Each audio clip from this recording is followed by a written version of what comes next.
सिंध सरकार बोर्ड सबब फोतियुनि जे वारसनि खे 10-10 लख रुपया ॾियण जो ऐलान कयो आहे। वॾे वज़ीर सैयद मुराद अली शाह जो चवणु आहे त पाणी निकाल जे अमल में बहितरी आणण में काफ़ी हद ताईं कामयाब थी विया आहिनि। सुप्रीम कोर्ट खे दरख़्वास्त कई आहे त बहिरिया जा पैसा मुतासिरनि ते ख़र्च कया वञनि। वॾे वज़ीर सैयद मुराद अली शाह बदीन में क़ाइम रिलीफ कैंप जो दौरो करे मुतासिरनि सां मुलाक़ात कई। उन मौक़े ते वॾे वज़ीर सैयद मुराद अली शाह जो चवणु हो त बोर्ड सबब फोतियुनि जे वारसनि खे 10-10 लख रुपया ॾियण जो ऐलान कयो वेंदो।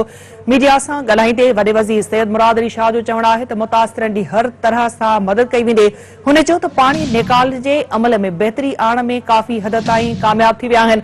वॾे वज़ीर जो चवणु आहे त LBO-D असुल में आपाशी जे पाणी खे ड्रेनेज करण जी स्कीम हुई। सिम नाले में पाणी जी गुंजाइश 4000 क्यूसेक आहे। एतिरी बरसातुनि में कुदरती लंघन ज़रिए पाणी निकिरी सघे थो। वॾे वज़ीर सैयद मुराद अली शाह जो चवणु हो त सुप्रीम कोर्ट खे दरख़्वास्त कई आहे त बहिरिया जा पैसा मुतासिरनि ते ख़र्च कया वञनि।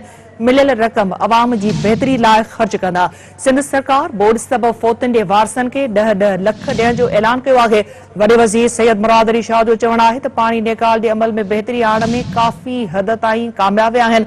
सुप्रीम कोर्ट खे दरख़्वास्त कई आहे त बहिरिया जा पैसा मुतासिरनि ते ख़र्च कया वञनि। वॾे वज़ीर सैयद मुराद अली शाह बदीन में क़ाइम रिलीफ कैंप जो दौरो करे मुतासिरनि सां मुलाक़ात बि कई। उन मौक़े ते वॾे वज़ीर सैयद मुराद अली शाह बोर्ड सबब फोतियुनि जे वारसनि खे 10-10 लख ॾियण जो ऐलान बि कयो। मीडिया सां ॻाल्हाईंदे वॾे वज़ीर सैयद मुराद अली शाह जो चवणु हो त मुतासिरनि जी हर तरह सां मदद कई वेंदी। हुन इहो बि चयो त पाणी निकाल जे अमल में बहितरी आणण में काफ़ी हद ताईं कामयाब विया आहिनि। वधीक अपडेट्स मालूम करण लाइ असां राब्तो कयो आहे सिंध टीवी न्यूज़ जे रिपोर्टर शकूर मेमण सां। शकूर, अपडेट कजो, वॾे वज़ीर जो इन हवाले सां वधीक छा चवणु हुयो? वॾे वज़ीर सैयद मुराद अली शाह जे ॿियूं दफ़ो बदीन ज़िले जो दौरो कयो। हिन पंहिंजे दौरे दौरान गुलाटी में क़ाइम टेंट सिटी कैंप सां गॾु लुआरी पैलेस ते पीर नूरुल्लाह कुरैशी वॾे वज़ीर ख़ुसूसी माउन सां गॾु सहाफ़ियुनि सां ॻाल्हाईंदे चयो त सिंध में हिन साल अॻु जे बिनिस्बत 800 दफ़ा वधीक बरसाति पई आहे ऐं असांजी बहितर कमनि जे सबबु बहितर कमु करण जे सबबु तमामु घणो पाणी असीं समंड निकाल करे चुका आहियूं। पर तमामु घणी बरसाति हुअण जे करे मुतासिरनि जी तइदाद वॾी आहे जिन खे असां सेट करण जी, जिन खे असां मुतासिरनि खे मुकमल सहूलियत ॾियण जी कोशिशूं करे रहिया आहियूं। लेकिन जेतोणीकि सभु कुझु न थी सघियो आहे, पर चेयरमैन पीपुल्स पार्टी बिलावल भुट्टो जे हुकुम ते मुतासिरनि खे पंहिंजे घर ठाराए उन में विहारण ताईं असां सदन हर मुमकिन कोशिश कंदासीं।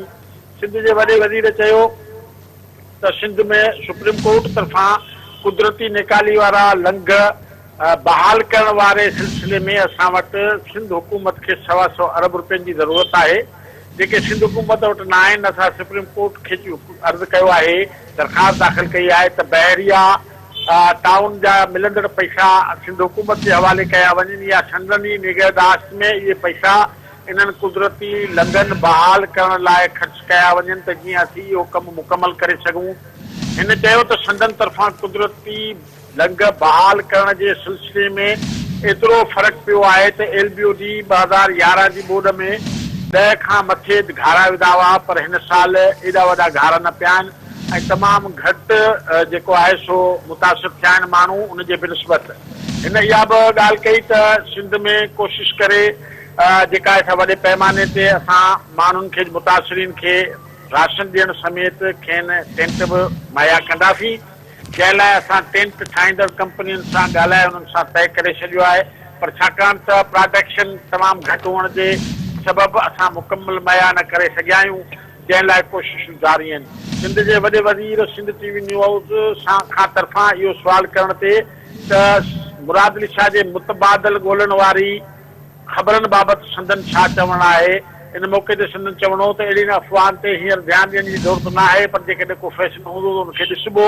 हिन चयो त हिन वक़्तु सिर्फ़ु ऐं सिर्फ़ु मुतासिरीन जी मदद करणु संदन अवलीन फ़र्ज़ु आहे, जंहिं लाइ खेसि सख़्तु ऊनो आहे।